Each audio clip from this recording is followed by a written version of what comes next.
Bom, então, boa tarde a todos novamente. Agradeço, né, a presença de quem pôde hoje participar conosco desse seminário. Então, a gente vai dar início aos seminários em saúde única do projeto Saúde Única nas áreas de igarapés urbanos e periurbanos de Porto Velho, estruturando uma rede de pesquisa integrativa de saúde animal e ambiental e humana. Esse é um programa, um projeto que foi aprovado dentro do edital da CAPES, Amazônia Legal, e foi construído, é um projeto multidisciplinar, interdisciplinar, construído, né, formado pelos professores do PP Green, que é o programa de pós-graduação em conservação e recursos naturais da UNIR, o programa da Bionorte, que é de biotecnologia e biodiversidade, o núcleo de Rondônia, e também alguns professores de outros núcleos, e o da Biologia Experimental, o PG Bioesp, também o programa de mestrado e doutorado da Unir.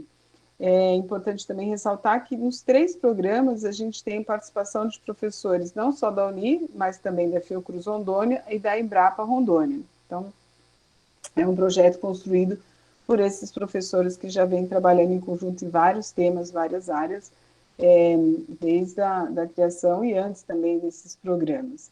O conceito que nos une nesse programa é o conceito de saúde única, ou One Health, que ele, vou ser bem breve, né, na colocação do conceito, que ele relaciona, ele coloca a indissociabilidade entre saúde humana, animal e ambiental.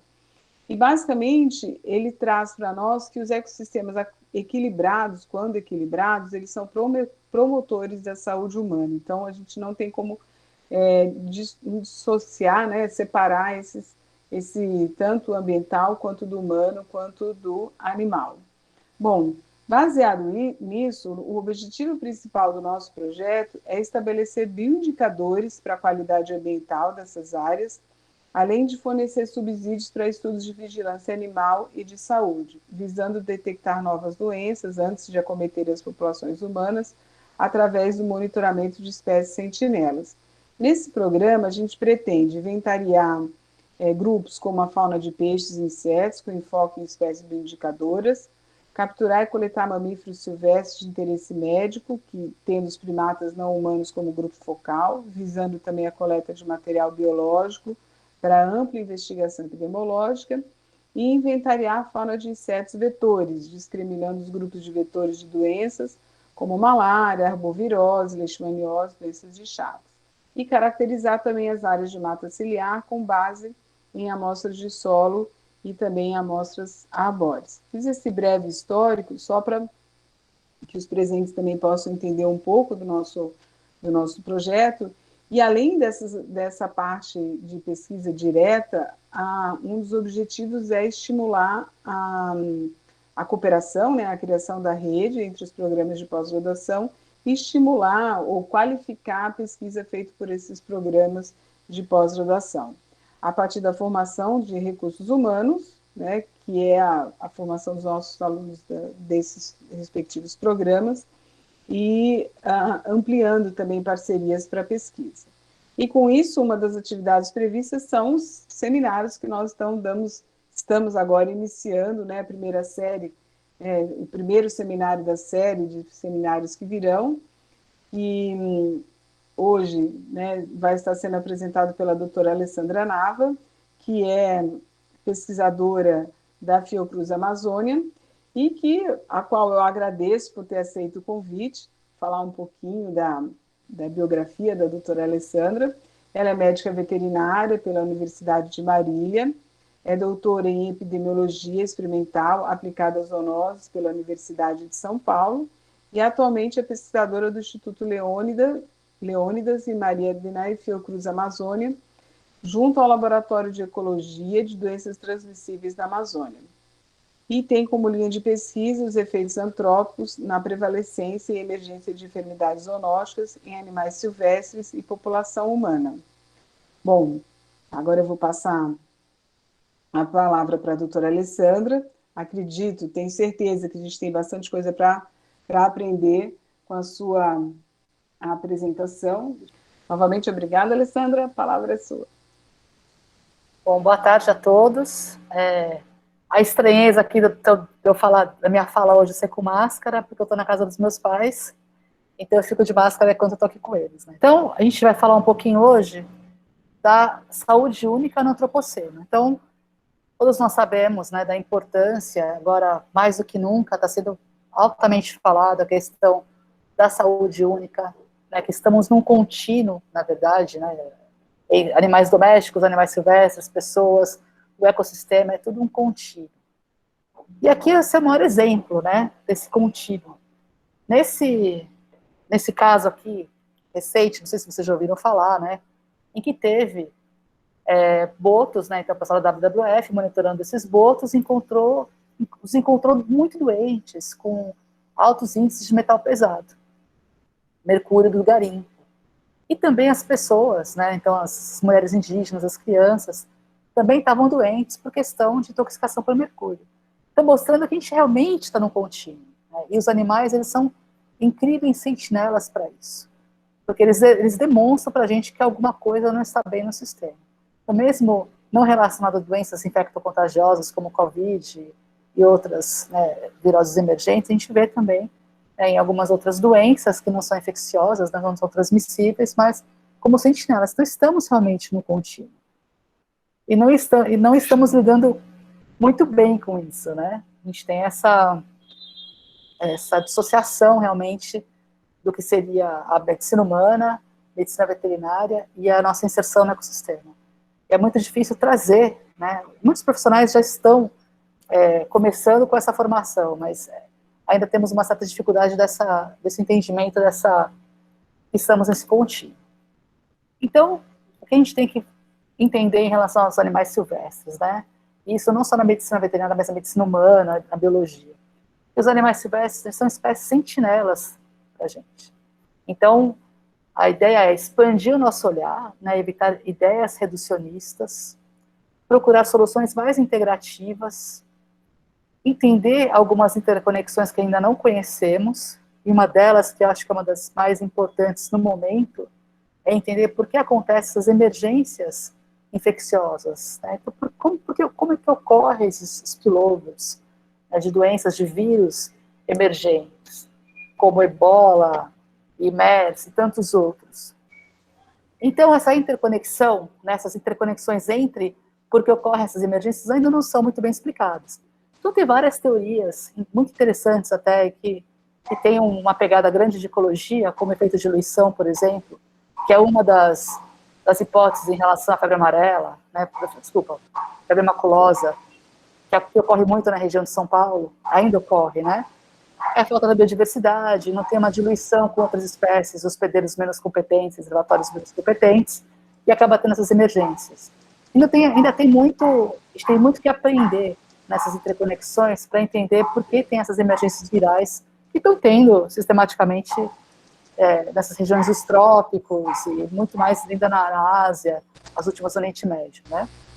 Então a gente tem que ter especialmente eu falo até por trabalhar na Fiocruz, porque a nossa missão é realmente apoiar o SUS, né? A missão da Fiocruz é essa. E a gente trabalha muito com saúde pública. Essa é uma estranheza. Nossa, mas é uma veterinária trabalhando com saúde pública, né, na Fiocruz. Mas já mostra essa necessidade que a saúde pública tem que se expandir. Então tem que ter esse olhar realmente cada vez menos compartimentado, mas de uma maneira mais integrativa. Tá? Então, a gente tem que entender melhor o manejo dos sistemas naturais. Quando eu falo isso, eu digo não só porque a saúde pública ela vê como meio ambiente, até conceitualmente epidemiologia, é um ambiente em que as pessoas estão inseridas. Não pensa no ambiente bioma, amazônico, cerrado, caatinga, né? Ele pensa o ambiente que ela está inserida. A gente tem que começar a entender, tudo bem, tem o ambiente do jargão epidemiológico, mas tem também o sistema natural daquele bioma. Então tem que ter esse entendimento também. Os sistemas alimentares e a conservação da biodiversidade. Então a conservação da biodiversidade não pode ser mais levada como aquela coisa separada, né, do biólogo que gosta do bicho. Na conservação da biodiversidade, ela está extremamente ligada com esses eventos zoonóticos que estão acontecendo. Porque eles têm uma relação, ainda não muito bem explicada, mas demonstrado em séries históricas que a perda de biodiversidade ela realmente leva a emergências zoonóticas. Eu estou conseguindo ver tudo bonitinho, né, gente? Eu vou continuar aqui. Então, aqui a gente tem um exemplo, né, que parece... O que a gente vê nessa figura, né, nessa foto? É uma foto lá do Mato Grosso. Então, eles pegaram, né, desmataram, deixaram essa área de floresta, que aparentemente, né, não sei nem se ela é uma floresta primária, né, a gente vê um dossel meio desalinhado ali, mas deixaram esse fragmento de floresta, que ele vai, aos poucos, ser comido por efeito de borda. Então, né, vai ser realmente, já vê a borda já com uma cor diferente, entrada de gramínea exótica, e vai comendo a floresta. Então, esse manejo não é um manejo ideal, né? Esse pasto todo desmatado, esses fragmentos isolados, né? Não é uma floresta que, a médio e longo prazo, ela vai estar um equilíbrio interessante para essa fauna que está aí, tá? E aí tem aquela pergunta, né? Qual será, pensando na proximidade filogenética? Então, a gente tem aqui, né, o ser humano como Homer, né? Um chimpanzé e outros animais, né? Tem um morcego, né? Um megaquiróptero, uma ave. Qual a questão das doenças? O que a gente tem que se importar mais? Com a diversidade de patógenos ou com a proximidade filogenética? Da questão de transmissão para o humano, de spillover, né? Qual será que tem que ser a nossa abordagem? Então, será que vai aumentar o risco de um derramamento, né, como falando literalmente a tradução, de um patógeno para os seres humanos, na questão, quanto mais próximo da gente filogeneticamente, maior o risco? Então, né, será que essa relação, né, filogenética mais próxima é mais importante do que contato? Então, é algo que é muito conversado e tem um esforço muito grande de ter esse entendimento. Então, será, né, que esses animais, que eles são mais relacionados com a gente, eles compartilham mais patógenos, né, do que outros animais que são filogeneticamente mais distantes? Ou é a questão do contato? É muito mais importante. Então, não importa a proximidade filogenética, mas o que importa, sim, são os contatos, porque já foi mostrado também em vários artigos, mostrando essa relação de emergências, de surtos de doenças zoonóticas, que as taxas de contato entre as pessoas com animais silvestres e domésticos, ela tem um peso muito grande. Então, tem e fica aquele embate estratégico, né? Então, se a gente vai começar a fazer o monitoramento ativo e querer entender essas emergências, o que a gente leva mais em conta? Ou leva os dois em conta? Taxa de contato e a relação filogenética. Então, aqui mostrando que o gênero, né, os mamíferos, eles dividem, né, cada um divide mais de 5 tipos de vírus com humanos, né? Então, a gente vê animais domésticos, silvestres e peridomésticos. Então, você vê os gêneros aí dividindo, dentro dos mamíferos, vários patógenos, né? Então, a gente tem primatas, né, sempre com vários, né, com uma taxa muito grande, ovinos, suínos. Os suínos são conhecidos por terem receptores muito parecidos, receptores para vírus, né, como humanos, tanto que o surto de Nipah vírus que teve na Malásia realmente teve como intermediário para ter o salto nos humanos, os suínos. Então, veio do morcego, dos frugívoros, né, dos flying foxes, para os pterópodes, para os suínos. Então, a gente já, né, tem alguns, já dividimos vírus e outros patógenos com diferentes gêneros. E aí todos os gêneros, né, que foram estudados nesse estudo do Kevin e da Tiffany, eles estudaram, eles viram que cada gênero, né, todos os gêneros, na verdade, pelo menos eles dividem mais que um vírus com humanos, né, mostrando que alguns gêneros a gente tem que ter um maior cuidado. E aí, o que entra nessa equação? Primatas, e aí já no comecinho teve um spoiler, né, não, porque tem uma proximidade com agente filogenética.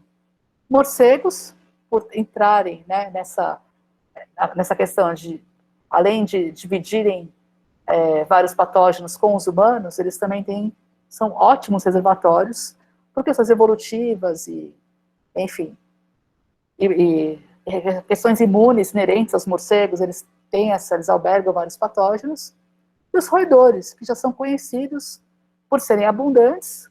Então, a gente praticamente encontra roedores e morcegos em várias partes do mundo, e tem essa habilidade de serem reservatórios bastante competentes para diversos patógenos. E aí, quando começou, isso não começou ontem, né?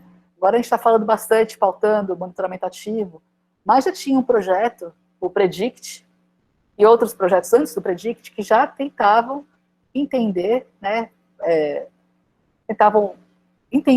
o que essas espécies podiam abrigar de fauna microbiológica, principalmente na questão de vírus, tentar entender que vírus que cada espécie ela poderia estar albergando, pensando no risco zoonótico. Então, aí eles começaram a delinear essa, que foi chamada monitoramento esperto, né? Ou seja, vamos focar no que importa.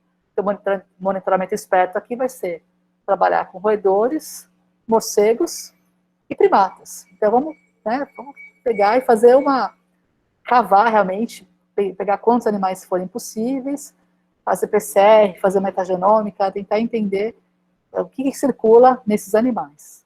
E isso já começou lá por 2008, 2009.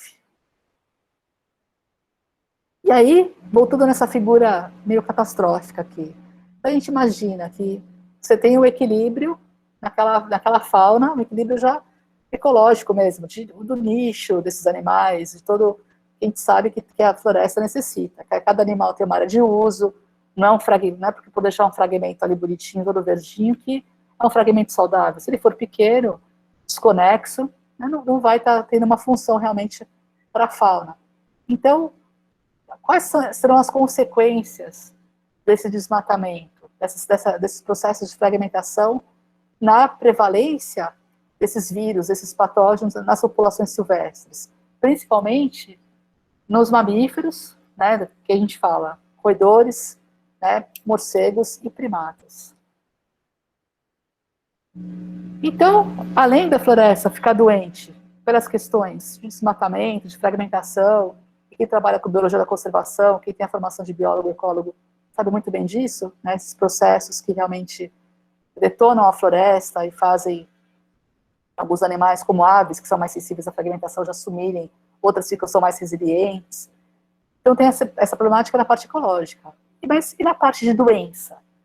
O que pode deixar a floresta doente? Junto com a parte realmente ecológica. Né? Então as maiores causas humanas, em especial no contexto brasileiro, são extração de madeira, que vai suprimir a floresta, ponto, né?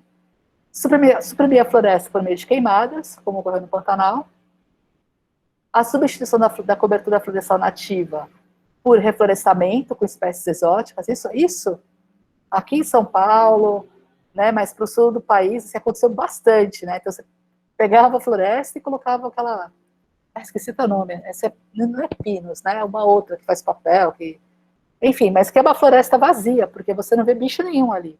Você botar lá uma câmera, fazer qualquer plot, você não tem circulação. Porque aquilo é uma floresta de mentira, né? Não existe.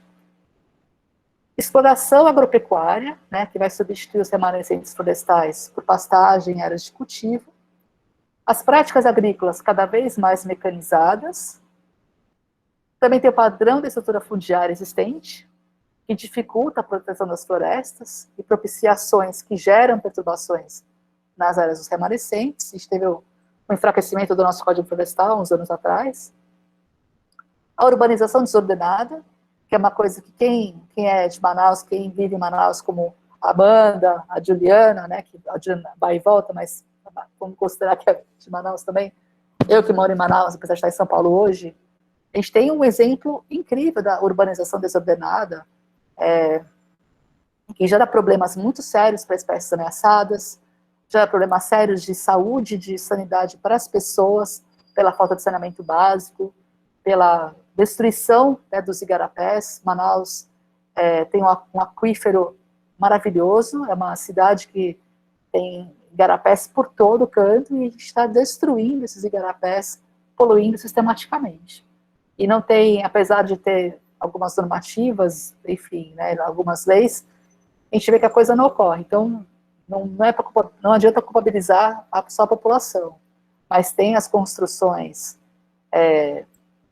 de mercado, de shopping, que detonam o igarapé e enfim, né, não tem o mínimo cuidado. Então, a gente tem essa urbanização desordenada que realmente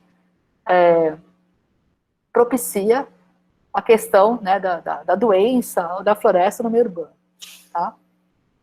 A pressão de turismo também, a caça e captura de animais silvestres, implantação de infraestrutura de transportes, energia e saneamento. Em relação à caça e captura de animais silvestres, a gente sabe que no Brasil a caça é proibida.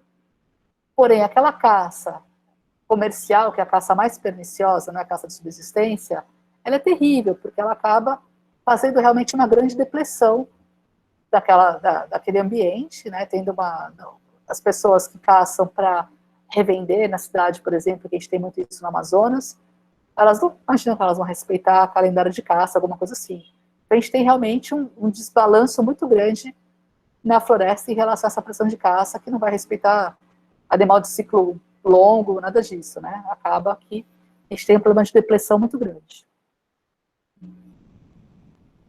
Amanda, você monitora meu tempo, né? Que eu esqueci de ver.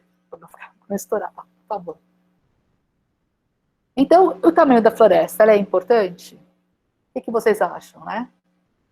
O tamanho, sim, ele é importante, né? Então, a gente tem o tamanho da floresta sendo importante porque cada espécie animal, ela vai olhar aquela floresta, vai ter uma necessidade compatível, né, com a biologia dela. Então, a gente tem as onças, que elas exigem uma grande área de uso, tem outros animais que são mais resilientes, outros que realmente, primeiramente, no processo de fragmentação, eles somem, a gente nem imagina. Então, o tamanho, ele é importante, né, muito mais para algumas espécies. Então, a gente vai ter animais que são generalistas e especialistas. Nem sempre os generalistas, porque tem-se um consenso, mas que a maioria das espécies que albergam alguns patógenos importantes, elas são generalistas, como capivara e alguns roedores. Porém, tem alguns animais que não são generalistas, são mais especialistas, e eles têm, realmente, eles albergam patógenos importantes. Então, isso tem que ser visto com muito cuidado. Mas, de qualquer forma, a depressão, né, da questão da floresta e algumas espécies realmente estarem faltando, tem, ainda que não muito explicado ainda, uma influência na emergência de algumas doenças.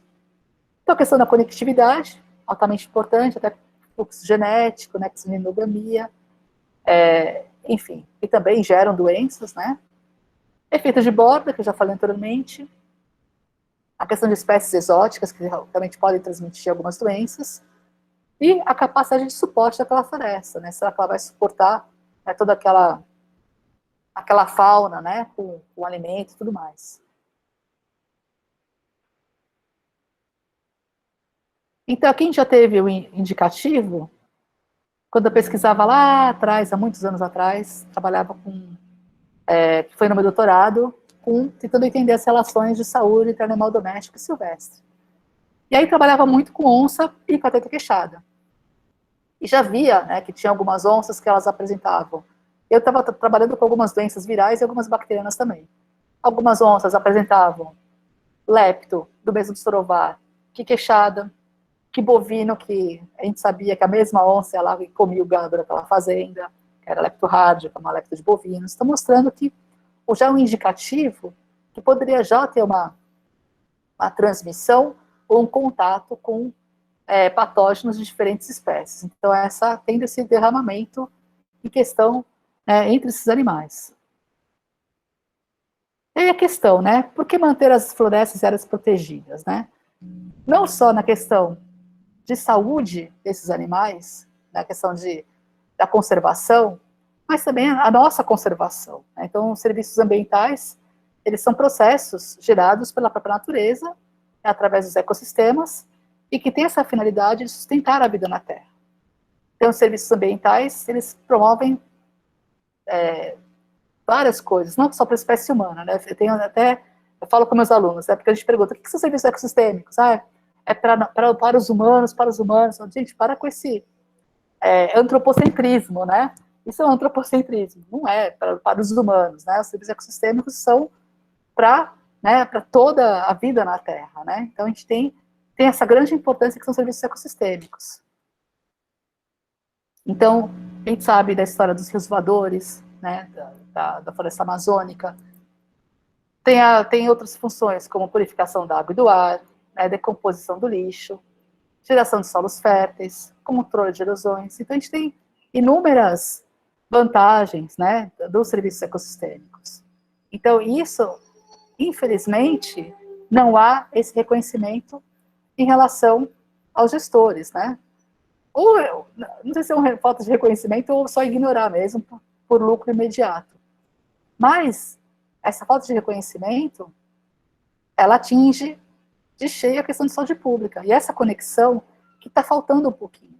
Entender que serviço ecossistêmico não é coisa de biólogo, ecólogo e vamos estudar. Não, serviço ecossistêmico, a gente está chegando cada vez mais perto de perceber que a própria floresta, ela pode servir como um buffer para essas doenças zoonóticas que cada vez mais estão tendo mais surtos, com menos, com curto espaço de tempo entre um outro no planeta. Então, só deixa eu dar uma puladinha aqui, gente, um momentinho só, para a gente colocar aqui para... Um minuto.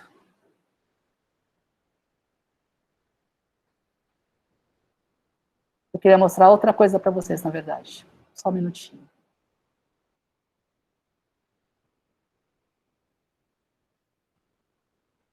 Pronto.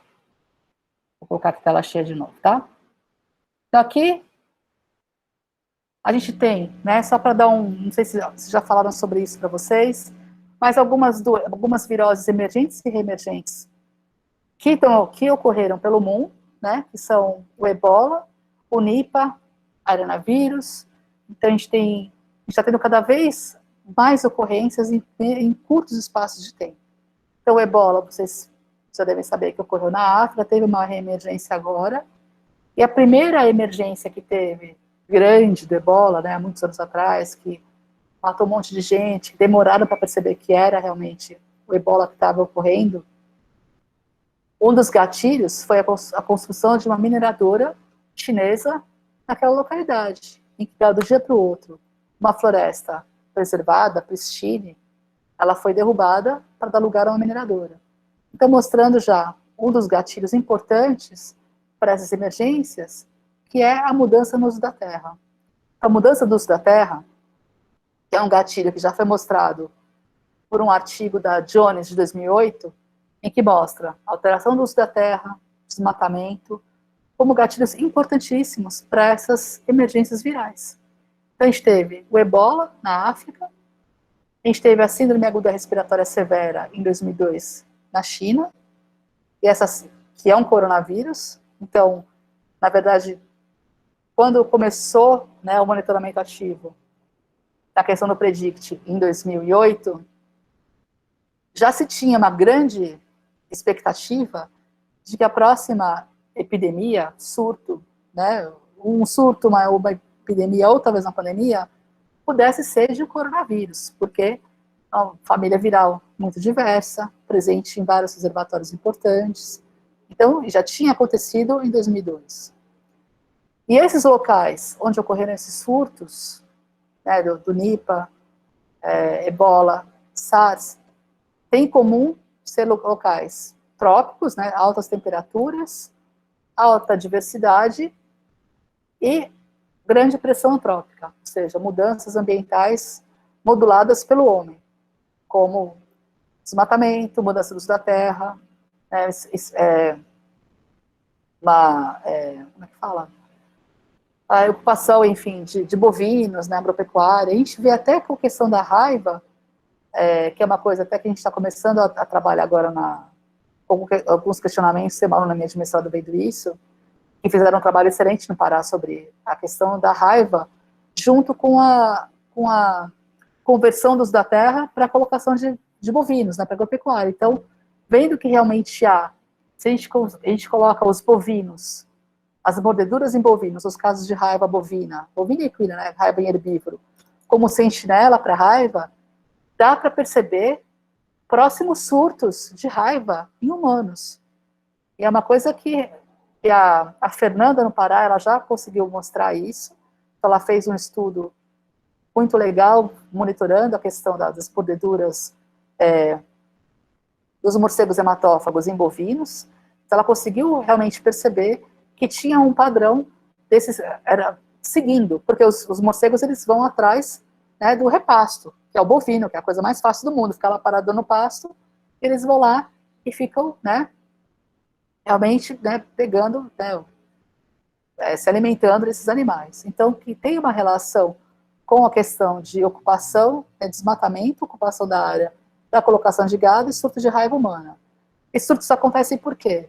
Porque as pessoas, elas vivem em áreas distantes, onde a mordedura, né, por morcego não é uma coisa, não é um evento raro, mas a pessoa nem procura o serviço médico. E acaba, né, que se o morcego está com o vírus da raiva, se ele está infectado, ele acaba passando para a pessoa. Então, mostrando que tem outras doenças que a gente não está olhando muito, que até um pouco negligenciada, como a raiva, né, pela mordida de morcego hematófago em humanos, mostrando que a gente tem começando um padrãozinho aí, né, mostrando alguma coisa apontando para a gente.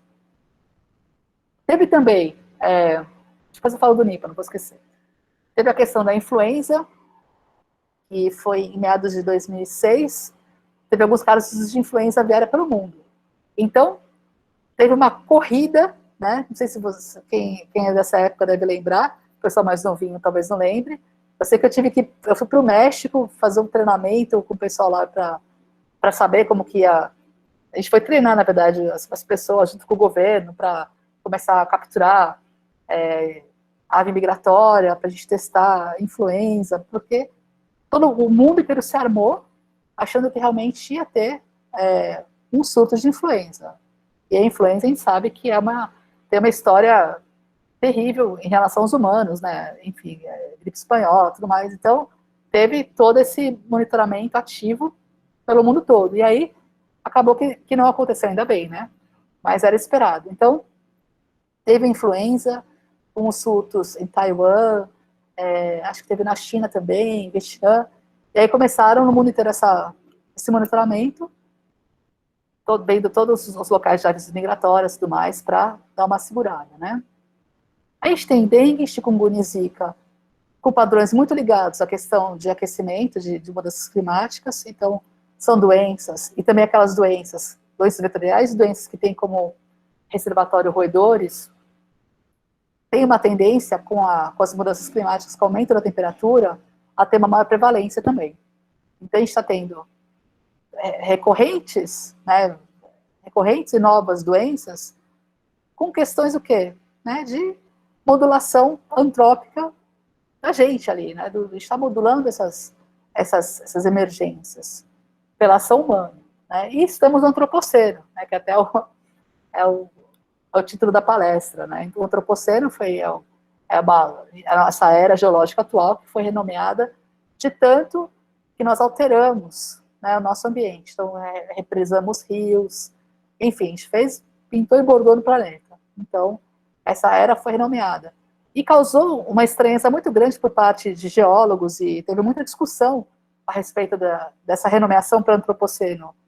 Porque você considerar que uma era geológica vai ser renomeada por conta de processos humanos, é falar que humanos são uma força geológica, né, como não sei, alterações que tiveram em outras eras aí, que extinguiram espécies, sei lá. Né? Então, você considerar que as pessoas, né, o ser humano é uma força geológica. Então, teve uma discussão muito séria a respeito disso, mas foi renomeado, né? Então, a gente está realmente no antropoceno. E todo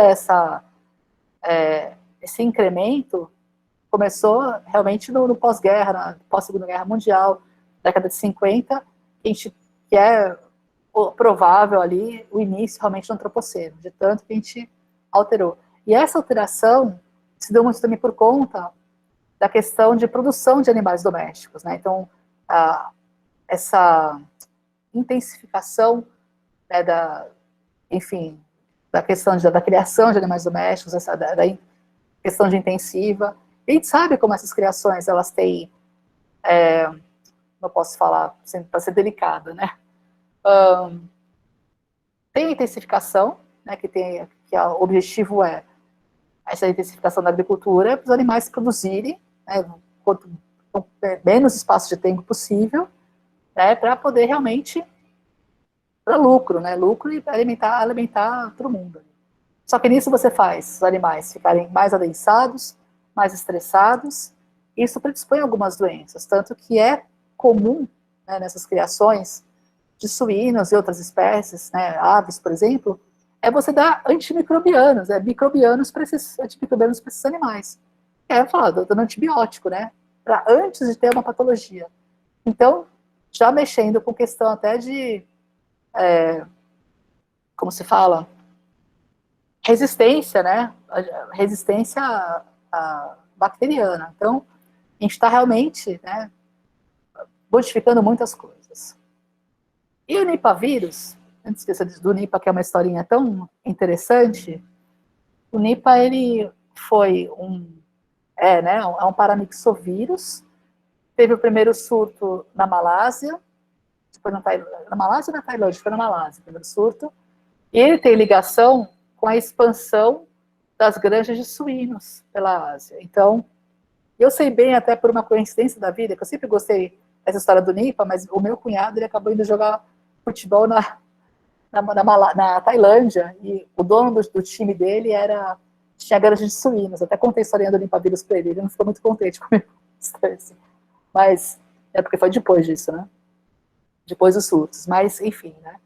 E eles foram o quê? Desmatando a floresta na Tailândia, na Malásia, e colocando cada vez mais essas granjas lá, ocupando espaço da floresta, de animais silvestres. E a teoria do surto de Nipah, que até inspirou aquele filme Contágio, não sei se vocês viram esse filme, foi inspirado nesse surto, né, de Nipah. E que a teoria é, os morcegos, né, se alimentavam da palma, essa frutinha que ficava nessa hora que eles usavam, né, que estava perto das granjas que foram desmatando a floresta, essa frutinha caiu, com a saliva do morcego, os suínos foram lá, comeram e tal, acabou que o vírus conseguiu, né, se adaptou ao receptor dos suínos, dos receptores, e de alguma forma passou para as pessoas, começou a passar para as pessoas, depois de pessoa para pessoa. Então foi uma comoção aquilo, porque imagina, a pessoa entrava na granja, os animais todos mortos, os suínos, e eu mexia, acabava a pessoa ficando doente e acabava morrendo. Então foi bastante grave. E aí teve uma outra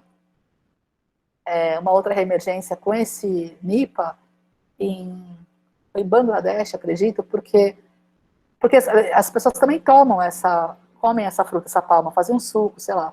Só que na Malásia, na Tailândia, eles colocam álcool. Tal. Em Bangladesh, eles são muçulmanos, então não podia colocar álcool, acabou que teve um surto, mas de tomar a bebida, né? Não através dos animais. Mas mais um mecanismo mostrando que a mudança no uso da terra e a expansão agropecuária, agrícola, né, pode causar. Então a gente tem a doença de Lyme e a nossa doença, que é a febre maculosa, né, que são agentes diferentes, mas o mecanismo é muito parecido.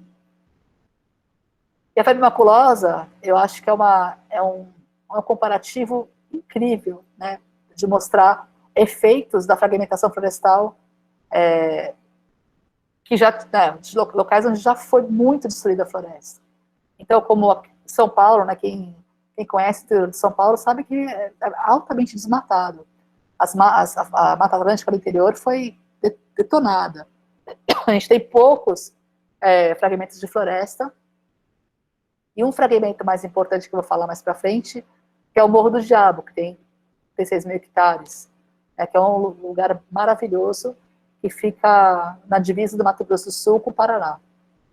Então, nesses locais, né, no interior de São Paulo, como Piracicaba, por exemplo, de vez ou outra, tem casos de febre maculosa, que é uma doença bacteriana, uma rickettsiose, transmitida pelo carrapato, pelo Amblyoma cajanense. Então, o carrapato vai lá, pica a capivara, que é um ótimo reservatório para essa rickettsia.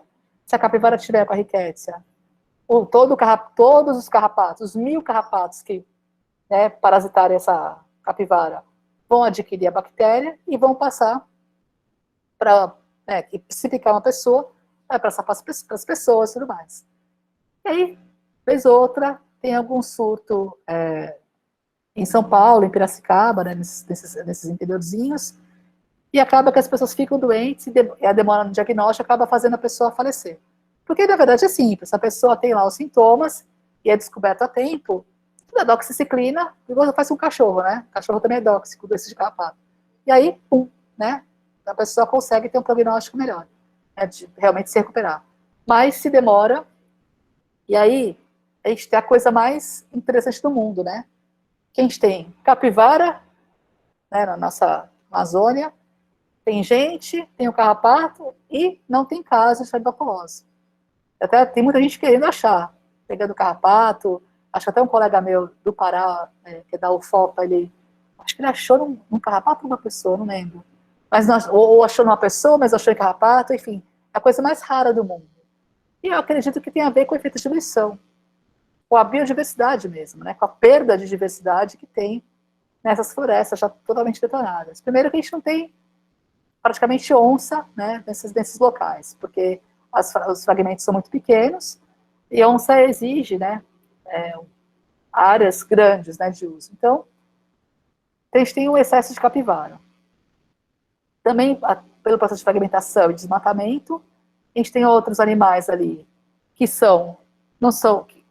não tem outros animais que poderiam estar ajudando nessa coisa da diluição, poderiam ser reservatórios menos competentes, quando o carrapato vai morder esse animal, acaba ali a história, né? Quer dizer, esse animal não tem competência reservatória para outro carrapato picar e transmitir. Então, quer dizer, a gente tem já um indicativo da presença da floresta como um importante modulador também, né? Então, acho que a febre maculosa é uma doença que tem essa pegada bastante, né? Uma doença que não é zoonótica, mas que praticamente quase extinguiu a população de sapinhos na Costa Rica, é a trigiomicose, que é um fungo, e ninguém sabe se foi um pesquisador que levou na bota, mas mostrando um fungo que era exótico, que entrou naquele ambiente e quase dizimou por uma população. Então, a gente tem essas emergências aí, tá? Então, aqui o NIPA, né, eu acabei falando antes, né, então aqui só ilustrando para vocês, então, o hospedeiro natural, os morcegos frugívoros, né, os flying foxes, então as pessoas ou consumindo diretamente a fruta, esses morcegos, né, estavam infectados, né, ou o contato com os suínos, que ou teve contato com o morcego ou com a fruta, acabavam tendo essa doença. Então, era transmitida pelo contato, né, enfim, né, do NIPA com essas. Então, a gente teve o primeiro surto na Malásia, em 98, depois teve na Tailândia, Bangladesh, e aí, como os morcegos frugívoros envolvidos aí. E a figura da esquerda em relação ao ebola, né? E aqui é um artigo que eu publiquei faz muito tempo, mas eu acho legal. Não tem a ver com saúde pública, mas já mostra passos aí para a questão do One Health, que a gente ainda nem falava muito de One Health, né? Mas era uma coisa que foi a questão da sinomose em onças, né? Então, nesse trabalho, o que a gente fez? A gente foi entender, né, se a presença de cachorros em unidade de conservação poderia ser uma ameaça para a população de felinos silvestres, né? Então, a gente foi pensar nisso. Então, isso aqui, apesar de não ser muito One Health por não envolver gente, mas mostra padrões, né, da paisagem e influenciando na prevalência de doenças importantes. Então, qual que foi a ideia aqui? Então, foi 2 áreas comparadas, né? Só o mapa, acho que é mais interessante o mapa do que essa área aqui, que é um parque Anavilhanas, eu tô louca, em Vinhema, estou pensando na Amazônia. que é em Viema, no Mato Grosso do Sul. É uma área protegida, porém que tinha sido recém-regulamentada, então muitas pessoas moravam dentro do parque com muitos cachorros, tinham um problema de superpopulação, não eram castrados, não tinham vacina. E aqui, o parque que eu falei para vocês, o Morro do Diabo, em que é uma área protegida, é um parque estadual em São Paulo, né?